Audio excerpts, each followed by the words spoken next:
Well, hello. I need to go pick up a rear axle for the Fox. A buddy of mine, his son, is actually parting out a 99 GT, and that is the rear axle that I want to put in my car.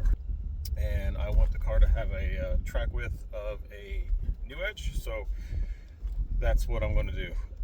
I need to go pick that up. It's about an hour drive away, and then he's got some other stuff for me, a Hydro Boost unit.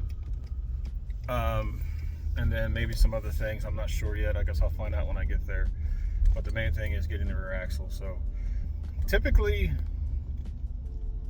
my friend's got a bunch of cool things in his garage and stuff. And typically I would show you those things, but it doesn't feel like something I should do, seeing as how it's at his home. Since I'm going to his house, I really don't want to show what he's got going on there. I definitely wouldn't want anybody to show what I got going on in my house. So just bear with me. I'm going to go pick that up, and we will cut back to when I get into the garage and I'm ready to start unloading. All right, we are back. Need to get the rear end unloaded from the truck by myself. I'm probably going to use the engine hoist to do that. Well, let's do that real quick. Get it set up on some jack stands. And then I'll talk about what I just picked up from my buddy's house.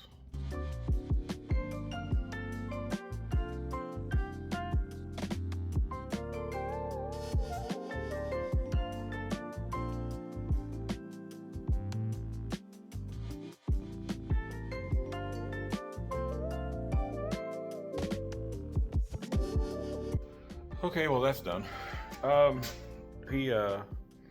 I got a Hydro Boost unit from him.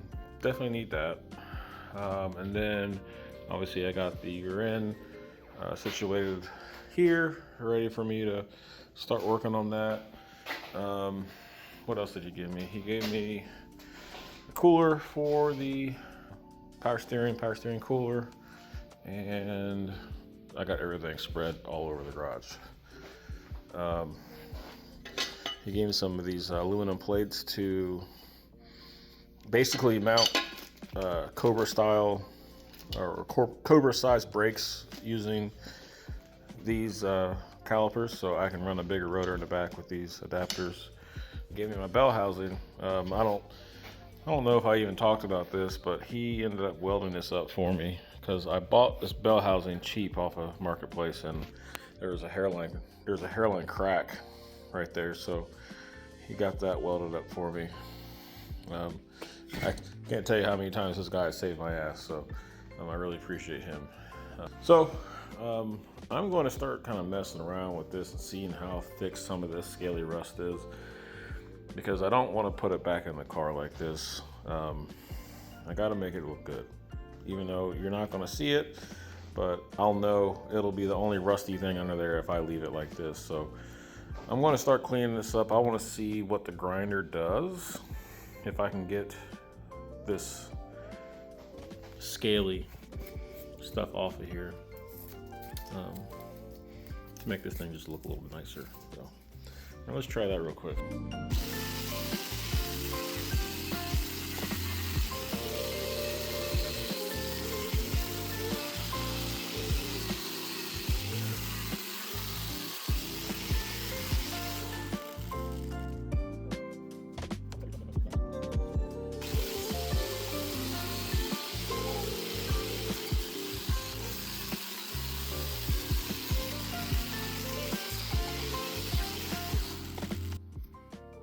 It cleaned up okay. It's a little pitted, but I think I can make that work. So I'm going to paint the housing black. So I don't know if I'm going to use matte clear or shiny clear.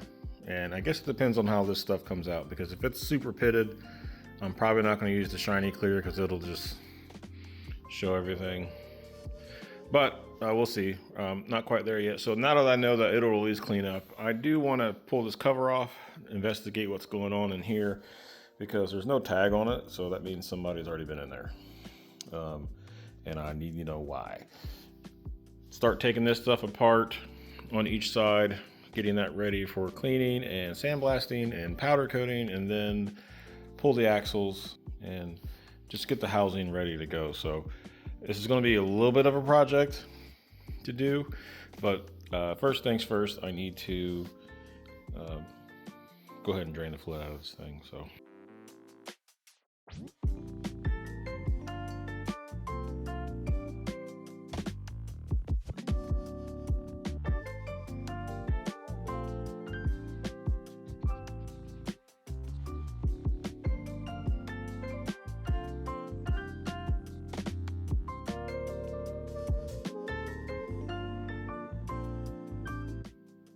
all right, well, drained all the fluid out of this, and then I went ahead, I just wanted to see what kind of gear this was. The numbers weren't telling me anything on the side of the gear, so I counted the teeth. There's 41 teeth, and the pinion in there, I counted the teeth of that, and there's 9.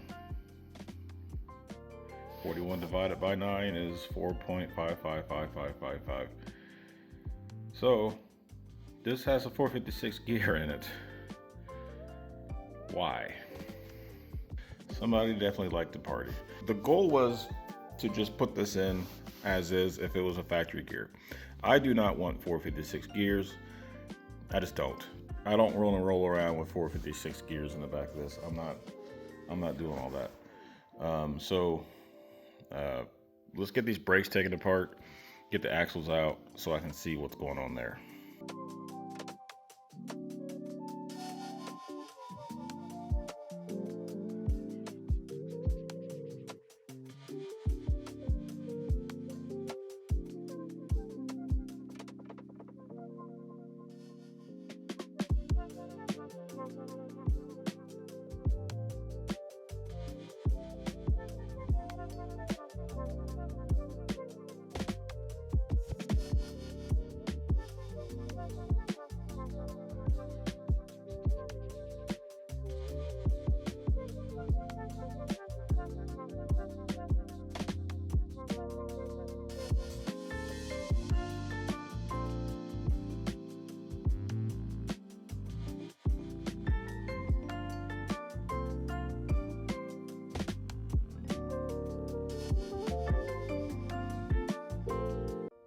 All right, so we're finally starting to get somewhere.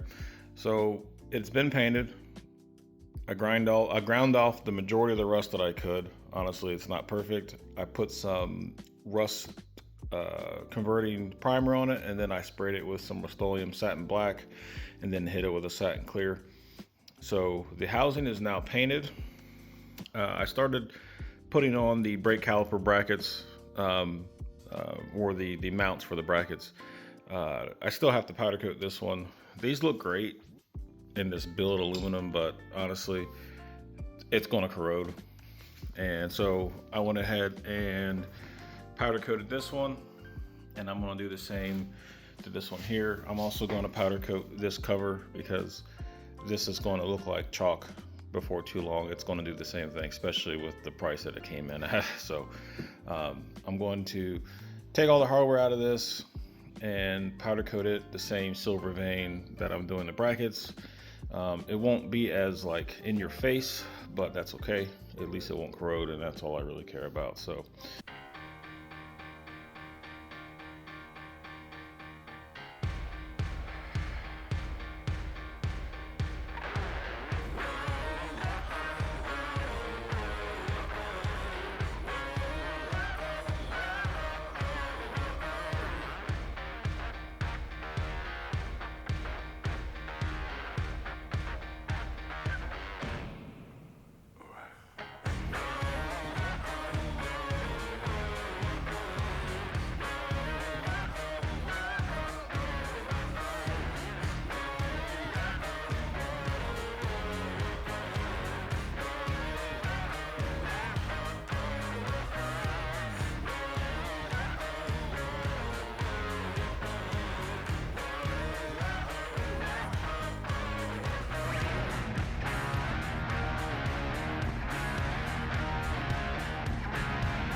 let me get you close. That is a mocked up and ready to go rear axle. So next thing we get to do is start installing some of those suspension components, get this under the car, get those wheels over there mounted onto the car, and get this thing off the jack stands. I cannot wait. Yes, again, so the rear end is, can you see it? Yep, mocked up, ready to go. So I appreciate everybody for stopping by, for coming and watching this video. Hopefully it's something that does interest you. If you haven't subscribed, if you wouldn't mind, can you subscribe for me? It's like free. You get notified when I drop a video once every 4 or 5 months. Thank you for stopping by again. I'll see you on the next one.